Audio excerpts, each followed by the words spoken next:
That Continental Army was made up of farmers and shopkeepers and tradesmen and scholars.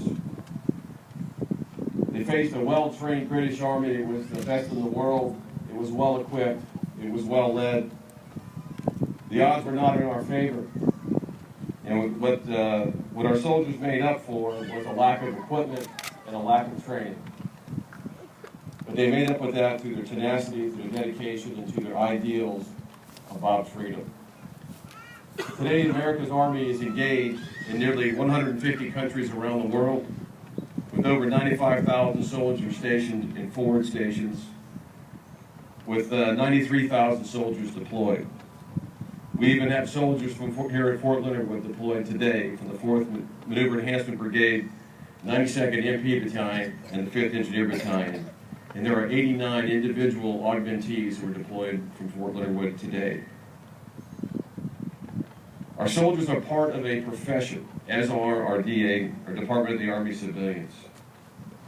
When a young man or woman decides that they want to join the Army, there's really two ways of doing it.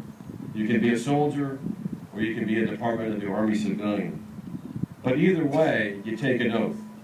And that oath is to support and defend the Constitution of the United States.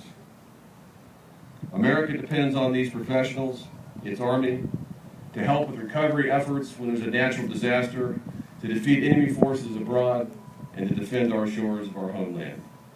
Today, there's about 1.1 million soldiers in the Army. 19,000 of them serve here at Fort Leonard Wood. And today, we have about 278,000 Department of the Army civilians, and almost 4,000 of them work here at Fort Leonard Wood. They demonstrate the competence, the moral character, and the resolute commitment that define them as professionals. But our military families also play a key role. Since September 11, 2001, we've been an army at war. And it's been our wives and our husbands and our mothers and our fathers and even our children who have helped carry the load. There are 1.4 million Army family members, and 12,000 of them are associated with us here at Fort Leonard Wood. They've shouldered the burden for America. They've served side by side with their soldiers. They've endured their hardships, and they've supported their soldiers. Some say that the Army is the strength of the nation, and I would tell you that Army families are the strength of the Army. And there's another critical partner that I haven't talked about yet. It is our local communities and their citizens. For most Americans, the war in Iraq and the war in Afghanistan became a distant thought. It became abstract, and the memories of what occurred on September 11, 2001 faded. They think about the unpleasant news on TV, and they think it doesn't really affect them. At least it doesn't affect them personally. But I will tell you that nothing can be further from the truth. The soldiers, civilians, and families that make up our Army are our nation's sons and daughters. They are our nation's mothers and fathers, brothers, sisters, and neighbors.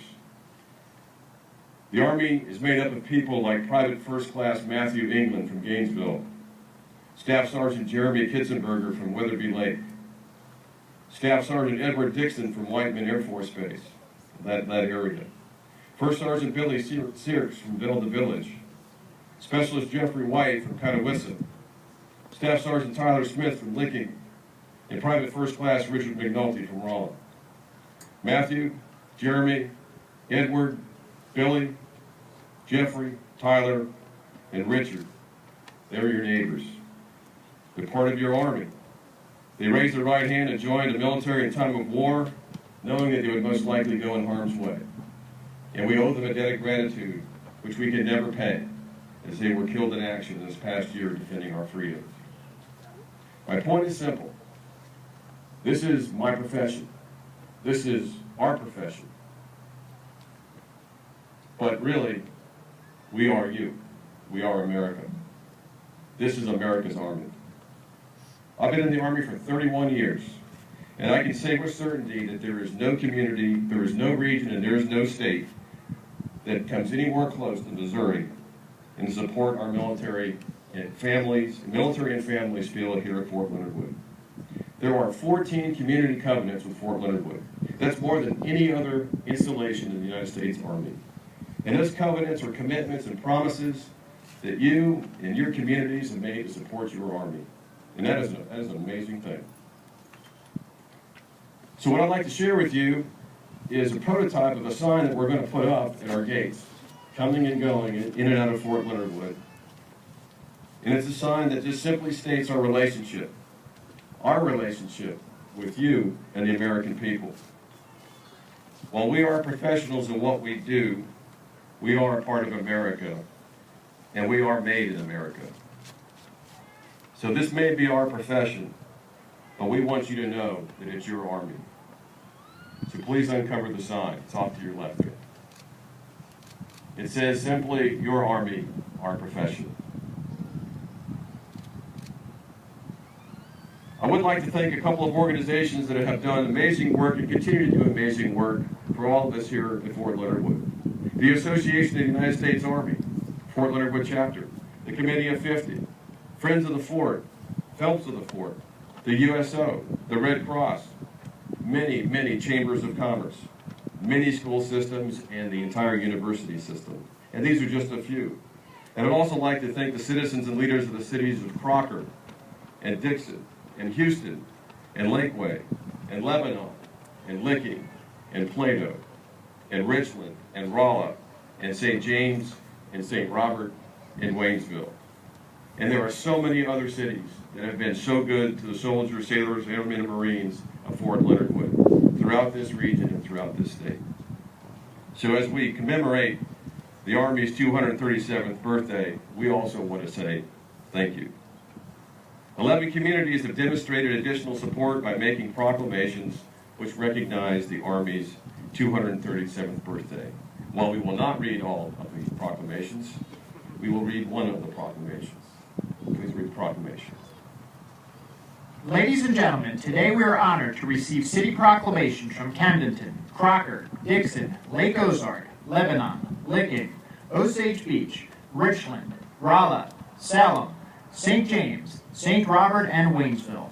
The proclamation reads, whereas the United States Army traces its history to 10 companies of riflemen that answered the call for a Continental Army and enlisted on June 14, 1775, and whereas throughout its history, members of the United States Army have served our country at home and abroad in defense of our nation and our allies around the world. And whereas the bravery and courage of members of the United States Army has resulted in over 2,400 Army personnel becoming recipients of our nation's highest award for valor, the Congressional Medal of Honor. And whereas today over 700,000 soldiers continue the rich traditions of the United States Army by serving in over 100 countries throughout the world. And whereas 2012 marks the 237th birthday of the United States Army. Now therefore, I do hereby proclaim June 14th, 2012 to be United States Army Day and encourage all our citizens to recognize the achievements of current and former members of the United States Army, dated this 14th day of June, 2012. Thank you all for being here today, and thank you for wishing the Army a happy 237th birthday. Thank you for what you do every day for keeping our relationship an open, enduring, and firm. May God bless you, and may God bless the United States of America.